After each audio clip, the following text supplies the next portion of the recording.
Dexter is back with a brand new season here on Fog Entertainment. Season 4, episode 1 is called Living the Dream. But who is about to live the nightmare as we get introduced to the brand new serial killer, the Trinity Killer. Welcome back, guys, to the channel. And not only is this the 4th season of Dexter, it is, according to most, the best season of Dexter, and I think it's going to be hard to beat seasons 1 and 2 that I have personally very, very high up there when it comes to television series. Season 3, I did like, mainly because of Miguel, but I think overall, when you look at season 3, it certainly didn't have the quality of season 1 and season 2, but that is something that very well could change here. In most people's opinions, whether it's just down to the average viewer or whether it's down to critics, reviewers, or entertainment media outlets. But none of their opinions matter. The only opinions that matter is the ones here on Fog Entertainment. So strap in for season 4. It's episode 1. This one is called Living the Dream. Something me and you dream of doing but haven't done up to this point of our lives. Well, that's a depressing way to look at it, but I tell you what, I've heard so much of it. I would say season 4 of Dexter's probably the most hyped season that I've got left to watch in TV history. How about that? Because I've watched pretty much every show. Or maybe Game of Thrones season 4. I think they're of similar levels. I think I've heard people describing them. But I'll tell you what, it's bath time on Showtime. Shall we begin? Yeah, so we get Dexter, the end, and we see this pretty much we've seen it in season 1, we've seen it in season 2 as well. Not sure we've seen it in season 3, but we get the whole thing where Dexter's in the car, tonight's the night, but he's not going to kill someone tonight, he just wants to go home, he wants to sleep. Baby Harrison is in the car, doesn't look like Dexter's having a good time as a new father. We also get a little special intro for the show, like 10 minutes in, where it's basically the normal intro, but Dexter has woke up tired and everything he's doing is sluggish, where it's tying the shoes, he puts his shirt on, there's a baby stain on the shirt. I thought it was pretty cool. I liked how they done that. Same when they done that in season 2, when they did the whole thing when he was contemplating handing in dokes, and then he's like, nah, I love my life. Remember they did a wee adjustment? Aye, yeah, that was good, I liked that. And now they've done another sort of intro here with the whole tired baby routine, and I thought it was pretty good. No, it was good. I know it's not major, it's just a wee throwaway thing they add to the episode, but I like it. He wants to sleep, he wants to get, but here, tiredness, it adds to it. I mean, it's a bit of comedy as well, comic relief, all that good stuff. Yep, but some guy that wasn't ready to sleep, some guy that wasn't tired, he was actually ready for a little bath, and that is the Trinity Killer. So we just see him ready, luring some woman in. She's just waiting there and standing in the bathroom, a little bit fucking weird. We see this unknown woman by the name of Lisa Bell walks into her bathroom. She closes the door of the compartment in the bathroom, and you can see the Trinity Killer in the mirror. He's just standing there. He wrestles her into the bathtub, and then they're both sitting in the bathtub naked, and he takes a razor blade to her thigh, and she bleeds out in the bathtub while he has her in a chokehold, essentially. So yeah, straight in. What I liked, but I already know who this guy is. You already know who this guy is. It's like, there's no, wait to episode 8 to find out who the killer is. 2 minutes in, he's in the bath, naked, slitting people's legs. I'm on board the Trinity Killer train at this stage of the game. Yeah, so there we go. And even on did you notice in the intro as well, the parody, like Dexter misses a mosquito? Yeah, maybe he always squashes it, and in this one he misses it. So that was very good. Yeah, I liked it. Then we see him in court, and he actually gets documents wrong, and it allows somebody to walk free. Quinn was pissed off. Quinn basically gave Dexter a hard time the entire episode because he believes, well, not he believes, he knows that Dexter fucked up and allowed this violent guy to walk free. Now, I'm not convinced. I don't know. I mean, Dexter, this is something he would do to kill somebody outside, but I mean, he may have genuinely made this mistake. No, he did genuinely make this mistake, but again, I think it just shows. And then he was going to make up for it by doing what he does. Exactly, but I think it just shows how corrupt courts can be. It's like, oh, we're going to let him walk because someone providing evidence. Like, a hard-working citizen, a good law-abiding citizen. Well, they think he's a good law-abiding, but you know what I mean. Someone who's respectable. He's just had a kid. He's he's starting his family, and they're like using that as an advantage against him. They're taking advantage of Dexter and misplaced paperwork Not a joke. to get a criminal out of jail. No, it's a disgrace. This is an Ellen Wolf move. That is exactly what happens though at the end This of is the why day. Miguel was so pissed. No, it isn't. Yeah. But yeah, Quinn's angry, but Dexter's like, nah, don't sweat it. I'll get this guy. Dexter then basically follows him around the entire episode, but he falls asleep and he misses his opportunity. He does miss his opportunity with this guy, but you see it. I mean, I just think this is why law and order is so corrupt. It's like, yeah, Dexter, he messed up, right? But it's like, you can understand why this would like maybe order a recess or maybe not a retrial, but like to let him walk over this. Like, say this was, I mean, obviously this guy just killed one. He wasn't like a serial killer. It's not a misdemeanor. We're not talking about someone going through a red light here. We're talking about fucking out murder, brother. So, again, that's just the way it goes, though, at the end of the day. No, but the guy also had previous. Yeah, previous. Sure, because when Dexter later does kill him, he's got all the pictures, and Joey Quinn, he talks about all the things this guy's done as well. But, yeah, it takes Dexter a few attempts, but sooner or later, he does manage to stay awake long enough to kill this guy. And obviously he can't tell Quinn that, here, get off my back, I killed the guy, I made up for it. Aye, obviously, yeah, he can't tell Quinn that or else the whole cat's out the bag. Everything's gone. We see more stuff with Dexter living at home. The kids seem to be growing up. Astor seems to be going through some sort of, I don't know, rebellious teenage years. We're not buying you an iPod. I don't even know if she's in the teenage years yet, but she seems to be rebelling anyway. An iPod. Maybe she's not in the teenage... Well, maybe the actress ain't, but they're trying to, like, force it that she is. I don't know, but she clearly ain't in the teenage... I mean, she looks about 10. Well, it's not like Paul's going to buy her an iPod, so... No, Paul's dead. Paul is long gone. That is not going to happen for Big Paul, I'll tell you that for free, but... But Dexter's like, yeah, why don't we just get the iPod? But things like that, he doesn't comprehend. He's a smart guy, but... See, he thinks that, here, we should just get an iPod and that fixes everything. Yeah, no, but we're in a new house here. I clocked onto this. Yeah, new neighbour as well. Yeah, new neighbour as well. I can't remember this guy's name. Elliot. Elliot, that's the one. Just looks like a weirdo. I don't know, man. Just kids bouncing about, man, in the swimming pool. Yeah, we'll see what happens with Elliot, cheerful neighbour Elliot. Deborah's still living with Anton Briggs, and seems like they're not maybe spending that much time together, but she's moved in, so it must be going somewhere. I think Anton's just a throwaway character. Yeah, he's very bland. Deborah then is telling Quinn to chill out about, Dexter. Dexter admits he screwed up in court. And you know what, though? I think when you've got a job like Dexter's, it's like, you do need to factor that in. It's like, especially with Rita, she's telling, no, Dexter, you need to go here, and you need to get this formula, you need to get these nappies. It's like, see if you have a job at McDonald's or something like that.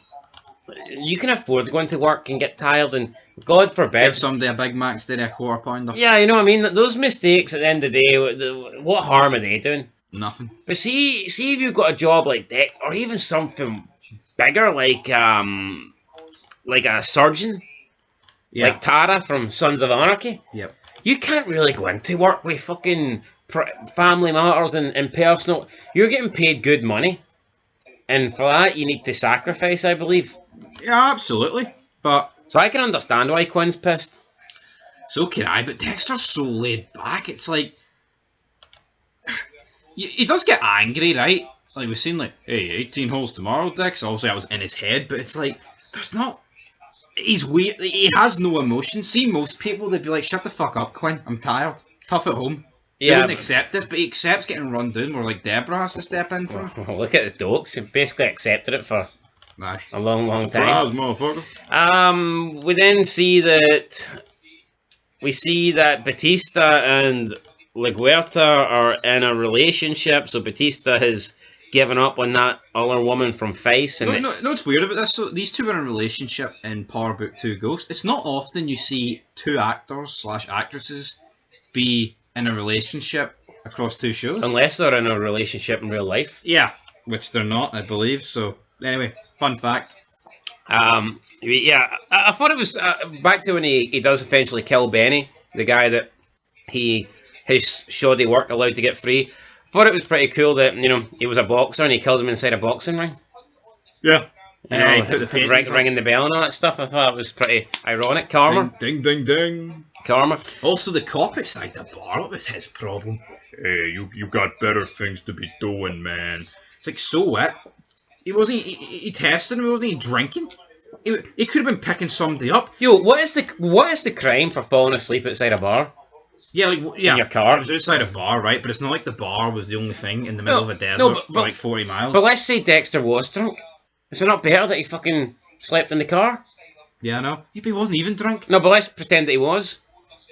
I don't understand what the big problem is. You're Miami, you're Vice. You're a fucking blood splatter guy. What are you doing? Yeah, but I think this is the American cop thing, man. I think they fucking take the job almighty.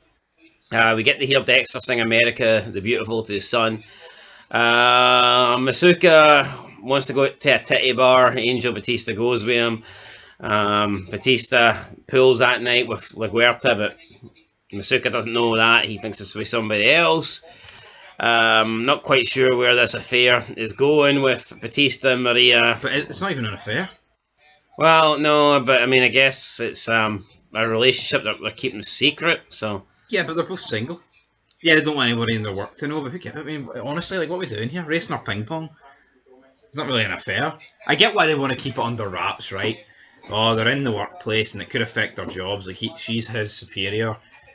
I mean, it adds for an interesting dynamic with Masuka getting into a lift every time, but I just don't really see the legs of this in a 12-episode season. True. Dexter then returns to Lisa Bell's house with Karen, a forensic tech. They are looking at the blood that has dripped from the bathtub, and Frank Lundy appears. So Mr. Lundy is back. He says that he's here to look. He's looking for somebody, and he asks Dexter, "How's my favourite blood splatter analyst?" And every time Dexter sees Lundy, it's almost like he's panicking. I think Lundy almost knows about Dexter. It's almost like, here, I know you're a serial killer, but you wipe out other serial killers, so you're no bad. Dexter then replies, "How's my favourite serial killer, Hunter?" And Lundy says he's here because the database of a girl that he's got recently killed at this address. Dexter confirms that the girl's femoral artery was severed and the killer meticulously cleaned at the scene. Lundy asked to meet with him later at the station. And Dexter at this point, thinking shit. So we'll find out why Lundy is here. We got Deborah again asking about affairs with Harry. I mean, I just don't really see the point. Who cares about that? I mean, I get it. She's going to find out stuff Dexter found out, I don't know, like fucking 4 seasons ago. Yeah, she visits one of the women that he... I mean, the whole point is, I guess, she's closing in maybe on who Dexter is and Dexter's real mum. But, I mean, it is what it is. Yeah, but I mean, what's that information really going to do? Well, I mean, we don't really know. Dexter going to act dumb with Deborah? Oh, fuck, I didn't know that. I guess. Then after that, we also get introduced to Christine Hill, who's some sort of news reporter sniffing around scenes. Seems to be taking a liking to Joey Quinn, and he seems to like any woman that will come within 10 feet of him. So cheered him up. Dexter depressed him, but he's back. Yeah, he's back. He's back in the game. Joey Quinn. He says, you know what, we should grab dinner sometime. Masuka then tells Dexter that there's no DNA match to the old blood. However, when they look up the address, they discover a homicide that occurred there in 1979. Vicky Noonan had bled out in the bathtub due to the same injury, same cut, same artery. Frank appears. Yeah, and at that moment, Frank just walks in. It's like you're talking about this, and Frank Lundy just hears it, the ears, the signals. He comes in, and he kind of just tells Masuka, right, get out. I'm retired, Masuka, but here, I'm tired of your shit as well. Yeah, so Lundy reveals to Dexter that he's actually retired, but he is here working on a case, and he needs Dexter's help, or at least he wants Dexter's help, because he doesn't have the full resources anymore of the FBI. Lundy says he's been tracking this guy for a long, long time. He's a twisted son of a bitch who got away. Lundy dubs him the Trinity Killer because he kills and frees all over the country. However, he can't prove that he exists. So it's hard to catch somebody when you can't prove that they exist. Yeah, it is. I mean, there's nothing to base your search on, apart from a few addresses and a few bits of blood elsewhere. But I like the fact that Lundy's back, even if he is retired. Yeah, I feel like the fact he's retired almost frees him up, though. Yeah, he believes that he's starting another kill cycle. Lundy says Trinity has been killing for about 15 years. Dexter then tells him that Vicky Noonan's murder, and they realise that it's actually longer than 15 years, and it's been at least 40 years. So, and that's at least, I mean, who knows how long this guy's been killing, but then again, you got to factor in the age. It's not like he could possibly be killing for 100 years. Yeah, no, absolutely. 40 years is definitely doable, and I don't think much older than that, because you'd probably have to assume that, I mean, you wouldn't start until you're at least an adult, so. Aye, I mean, although Dexter kind of started young. Minimum teams, like, but the guy looks about 50. Speaking of him, he's in the shower, hot shower, he's burning. I don't know, is this because he likes pain, or is this like, I have to wash myself this hot to get the blood off? Maybe I have to cleanse or something like that, but Dexter does remark that this would make Trinity the most successful serial killer that is, to ever get away with it.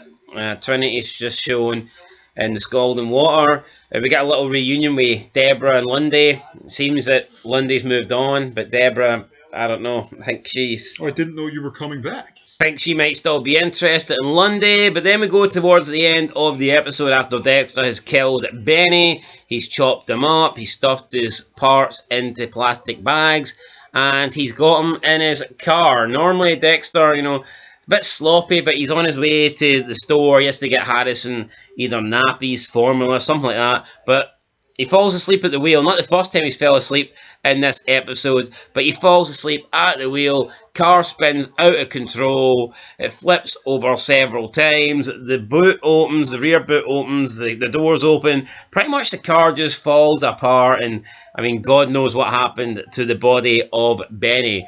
And that's how the episode ends, with Dexter upside down, vehicle trashed, and body parts everywhere.